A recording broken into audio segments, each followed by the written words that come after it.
The Art of War by Sun Tzu, Part 11, The 9 Situations. Sun Tzu said, "The art of war recognizes 9 varieties of ground. 1. Dispersive ground. 2. Facile ground. 3. Contentious ground. 4. Open ground. 5. Ground of intersecting highways.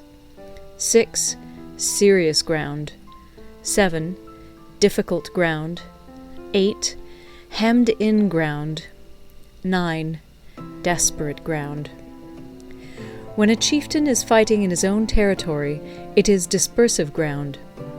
When he has penetrated into hostile territory, but to no great distance, it is facile ground. Ground the possession of which imports great advantage to either side is contentious ground. Ground on which each side has liberty of movement is open ground. Ground which forms the key to 3 contiguous states, so that he who occupies it first has most of the empire at his command, is a ground of intersecting highways. When an army has penetrated into the heart of a hostile country, leaving a number of fortified cities in its rear, it is serious ground. Mountain forests, rugged steeps, marshes, and fens, all country that is hard to traverse, this is difficult ground. Ground which is reached through narrow gorges, and from which we can only retire by tortuous paths, so that a small number of the enemy would suffice to crush a large body of our men, this is hemmed-in ground. Ground on which we can only be saved from destruction by fighting without delay is desperate ground. On dispersive ground, therefore, fight not. On facile ground, halt not. On contentious ground, attack not. On open ground, do not try to block the enemy's way. On the ground of intersecting highways, join hands with your allies. On serious ground, gather in plunder. In difficult ground, keep steadily on the march. On hemmed-in ground, resort to stratagem. On desperate ground, fight. Those who were called skillful leaders of old knew how to drive a wedge between the enemy's front and rear, to prevent cooperation between his large and small divisions, to hinder the good troops from rescuing the bad, the officers from rallying their men. When the enemy's men were united, they managed to keep them in disorder. When it was to their advantage, they made a forward move. When otherwise, they stopped still. If asked how to cope with a great host of the enemy in orderly array, and on the point of marching to the attack, I should say, begin by seizing something which your opponent holds dear. Then he will be amenable to your will. Rapidity is the essence of war. Take advantage of the enemy's unreadiness. Make your way by unexpected routes, and attack unguarded spots. The following are the principles to be observed by an invading force. The further you penetrate into a country, the greater will be the solidarity of your troops, and thus the defenders will not prevail against you. Make forays in fertile country in order to supply your army with food. Carefully study the well-being of your men, and do not overtax them. Concentrate your energy and hoard your strength. Keep your army continually on the move, and devise unfathomable plans. Throw your soldiers into positions whence there is no escape, and they will prefer death to flight. If they will face death, there is nothing they may not achieve. Officers and men alike will put forth their uttermost strength. Soldiers, when in desperate straits, lose the sense of fear. If there is no place of refuge, they will stand firm. If they are in hostile country, they will show a stubborn front. If there is no help for it, they will fight hard. Thus, without waiting to be marshaled, the soldiers will be constantly on the qui-vive. Without waiting to be asked, they will do your will. Without restrictions, they will be faithful. Without giving orders, they can be trusted. Prohibit the taking of omens, and do away with superstitious doubts. Then, until death itself comes, no calamity need be feared. If our soldiers are not overburdened with money, it is not because they have a distaste for riches.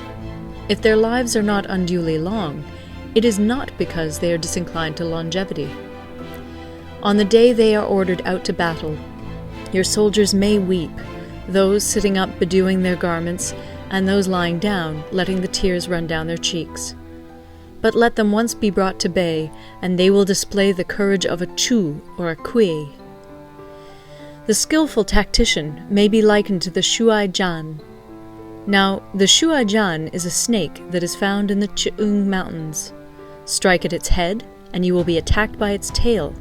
Strike at its tail, and you will be attacked by its head.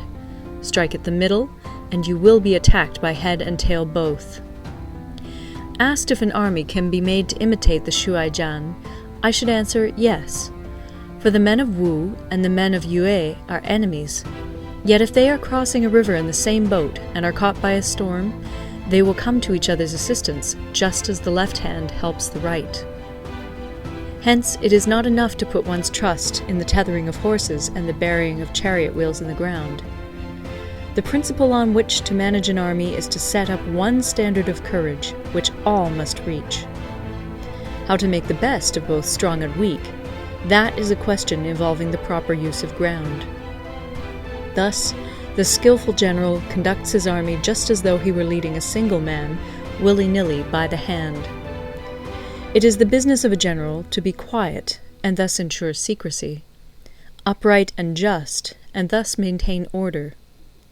He must be able to mystify his officers and men by false reports and appearances, and thus keep them in total ignorance. By altering his arrangements and changing his plans, he keeps the enemy without definite knowledge. By shifting his camp and taking circuitous routes, he prevents the enemy from anticipating his purpose. At the critical moment, the leader of an army acts like one who has climbed up a height and then kicks away the ladder behind him. He carries his men deep into hostile territory before he shows his hand. He burns his boats and breaks his cooking pots. Like a shepherd driving a flock of sheep, he drives his men this way and that, and nothing knows whither he is going. To muster his host and bring it into danger, this may be termed the business of the general. The different measures suited to the 9 varieties of ground, the expediency of aggressive or defensive tactics, and the fundamental laws of human nature, these are things that must most certainly be studied. When invading hostile territory, the general principle is that penetrating deeply brings cohesion. Penetrating but a short way means dispersion. When you leave your own country behind and take your army across neighborhood territory, you find yourself on critical ground. When there are means of communication on all 4 sides, the ground is one of intersecting highways. When you penetrate deeply into a country, it is serious ground. When you penetrate but a little way, it is facile ground. When you have the enemy's strongholds on your rear and narrow passes in front, it is hemmed-in ground. When there is no place of refuge at all, it is desperate ground. Therefore, on dispersive ground, I would inspire my men with unity of purpose. On facile ground, I would see that there is close connection between all parts of my army. On contentious ground, I would hurry up my rear. On open ground, I would keep a vigilant eye on my defenses. On ground of intersecting highways, I would consolidate my alliances. On serious ground, I would try to ensure a continuous stream of supplies. On difficult ground, I would keep pushing on along the road. On hemmed-in ground, I would block any way of retreat. On desperate ground, I would proclaim to my soldiers the hopelessness of saving their lives. For it is the soldier's disposition to offer an obstinate resistance when surrounded, to fight hard when he cannot help himself, and to obey promptly when he has fallen into danger. We cannot enter into alliance with neighboring princes until we are acquainted with their designs. We are not fit to lead an army on the march unless we are familiar with the face of the country, its mountains and forests, its pitfalls and precipices, its marshes and swamps. We shall be unable to turn natural advantages to account unless we make use of local guides. To be ignored of any one of the following 4 or 5 principles does not befit a warlike prince. When a warlike prince attacks a powerful state, his generalship shows itself in preventing the concentration of the enemy's forces. He overawes his opponents, and their allies are prevented from joining against him. Hence he does not strive to ally himself with all and sundry, nor does he foster the power of other states. He carries out his own secret designs, keeping his antagonists in awe. Thus he is able to capture their cities and overthrow their kingdoms. Bestow rewards without regard to rule, issue orders without regard to previous arrangements, and you will be able to handle a whole army as though you had to do with but a single man. Confront your soldiers with the deed itself. Never let them know your design. When the outlook is bright, bring it before their eyes, but tell them nothing when the situation is gloomy. Place your army in deadly peril, and it will survive. Plunge it into desperate straits, and it will come off in safety.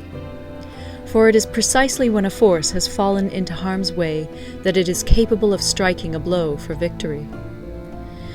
Success in warfare is gained by carefully accommodating ourselves to the enemy's purpose.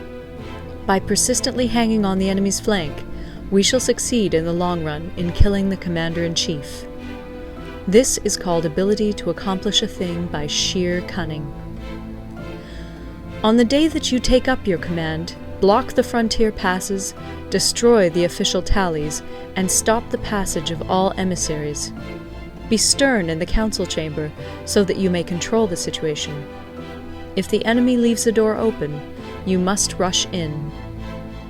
Forestall your opponent by seizing what he holds dear, and subtly contrive to time his arrival on the ground.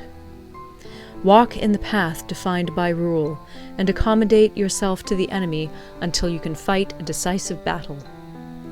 At first, then, exhibit the coyness of a maiden, until the enemy gives you an opening. Afterwards, emulate the rapidity of a running hare, and it will be too late for the enemy to oppose you. End of Part 11.